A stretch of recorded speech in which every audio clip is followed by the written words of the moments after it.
Hello everybody, welcome to another Action Man unboxing video. I've got this box here filled with Action Man goodies, and as you can probably tell, some $6 Million Man as well.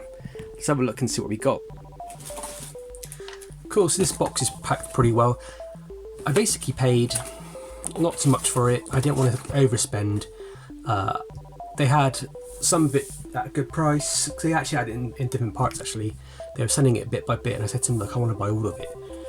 So the price I paid, I think I got a good deal, and in all fairness, they probably got a good deal as well, because they were asking quite a high price and for some of it, and it would have been sat there for ages before they sold it. So it's kind of better in some ways that I came along and just bought it really.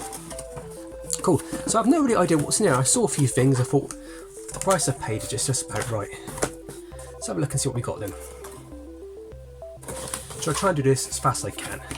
We got we got an Action Man basic tunic.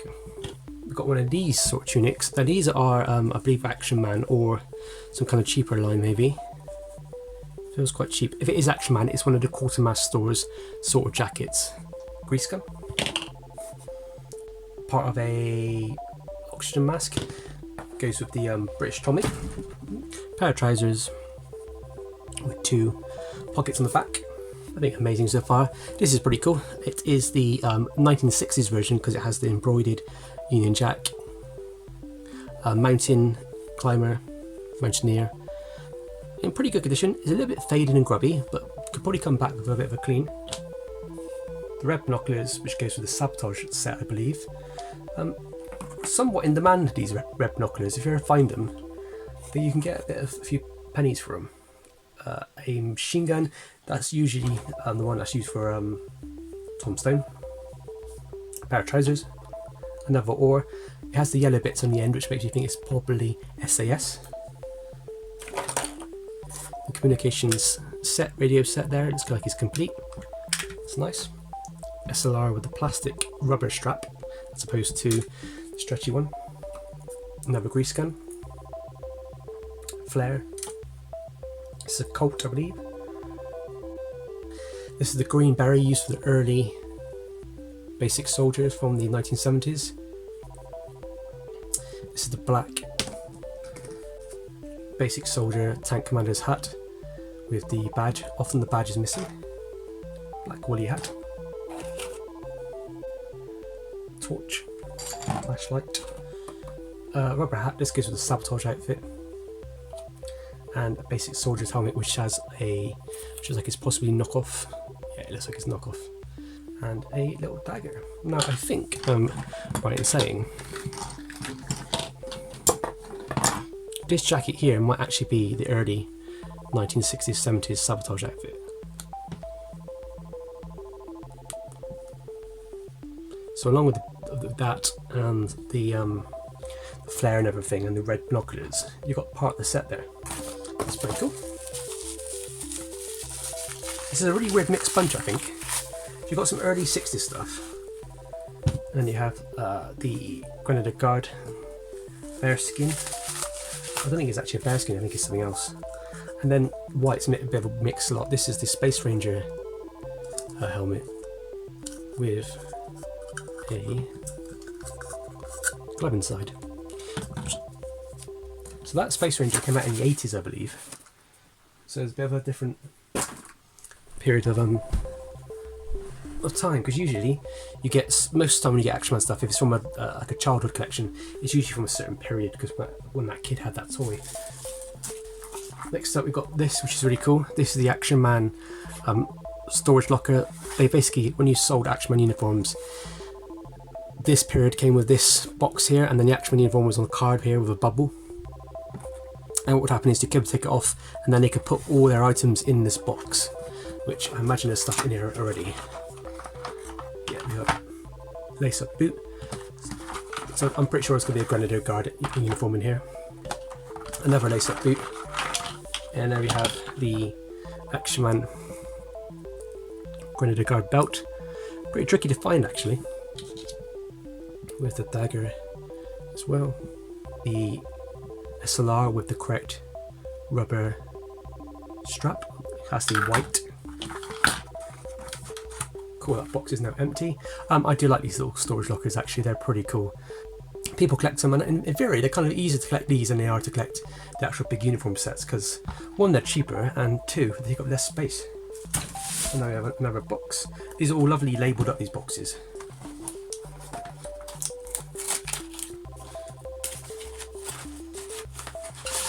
We have the Tommy Gun stretcher set from the 60s. Tommy Gun is basically, if you haven't heard it, you don't know what it is. It was a similar Action Man product in the 1960s, released by a company called Pedigree. And some people believe that actually the Tommy Gun uniforms were better than the Action Man ones. I can kind of see it, but unfortunately they were all made with this weird vinyl plastic type thing, which is easy rips. And so finding good examples is pretty tricky. Then we have a sleeping bag. I'm confident this is not the Action Man one, but it looks really well made. I need to look into that, because there is like an Action Man one from the 60s. You will usually find lots of homemade stuff in Action Man, lots. Next up we have an Action Man himself. This is an Eagle Eyes, most likely going to be a hybrid. Most Action Man I find are hybrids. I very rarely find Blue Pants figures. It is a hybrid. So this came out, I believe, in 1976. So what they did was they introduced the Eagle Eyes head, which is really cool because eyes move. Pretty scary to some people, I can imagine. This one has really nice soft hands, lovely condition. Let's go check him out later on. Fortunately, its top's ripped, but it doesn't matter. It's a very easy to come across jumper.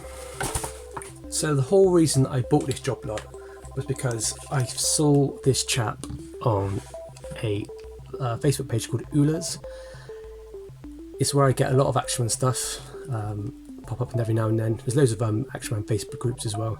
So he is obviously split in half. He needs to be restrung. So if you didn't know, he has a piece of elastic going through his body which holds him all together. It's actually relatively easy to restring an Action Man. I've done it once before, and you can buy a kit online to redo it. So I thought for myself, maybe this could be a bit of a restoration project for the channel. But yeah, I love 1960s Action Man, so the painted heads are my favourite.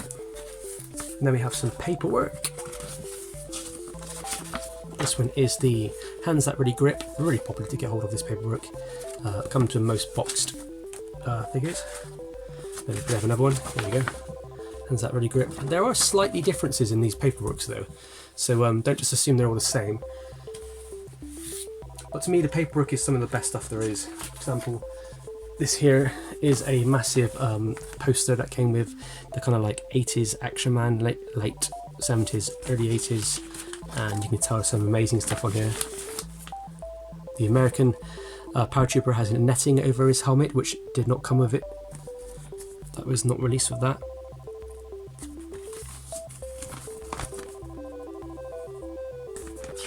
Amazing pieces in here.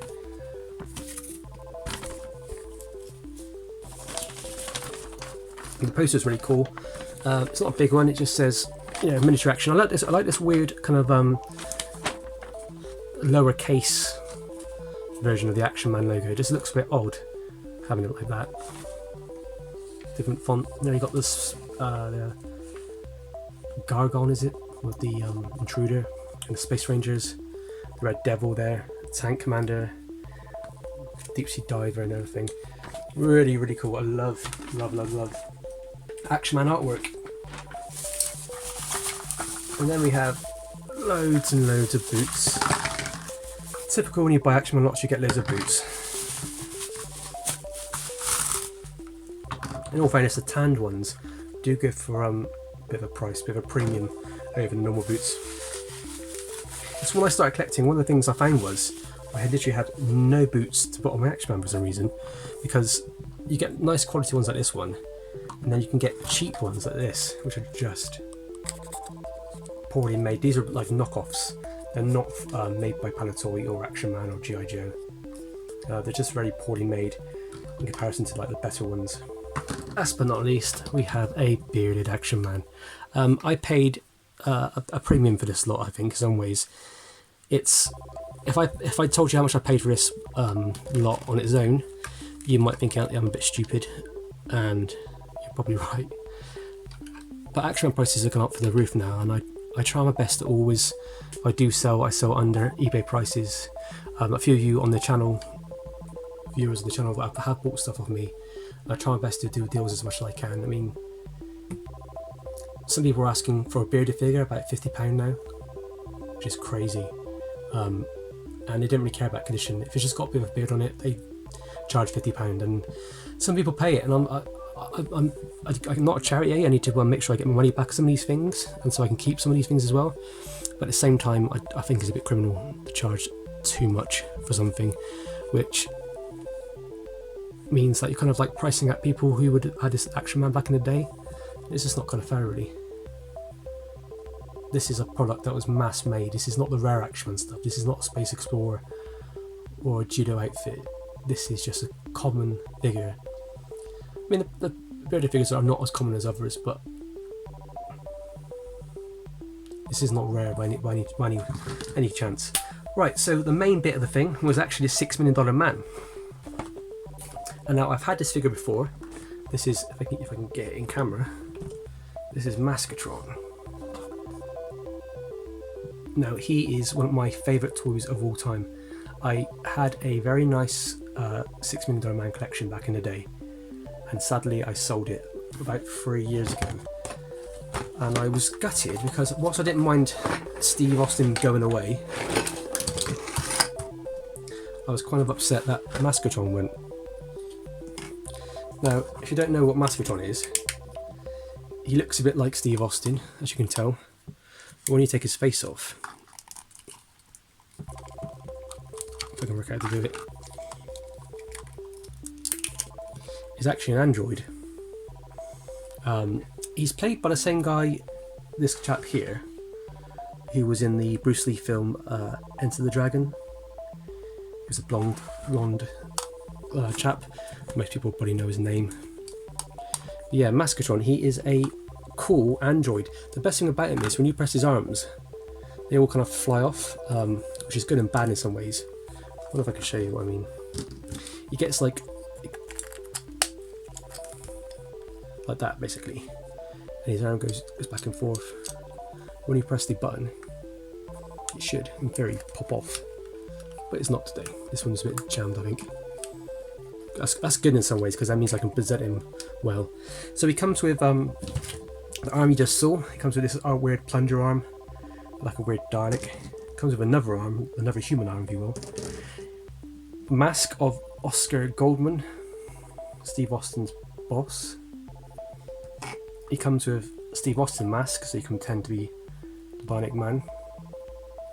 And he should come with a Maskatron face, which is the played by the actor there.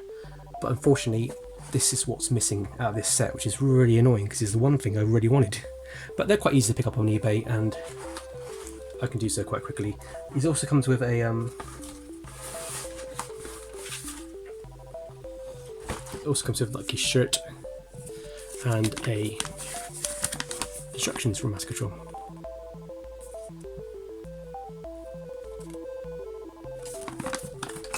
So yeah, I mean, this is what I bought. I paid about £150 for this, if I remember rightly. So have I got my money here? I hope so. I hope so. The Maskatron's really cool. I mean, I see these sell for, in this condition, for easily £100.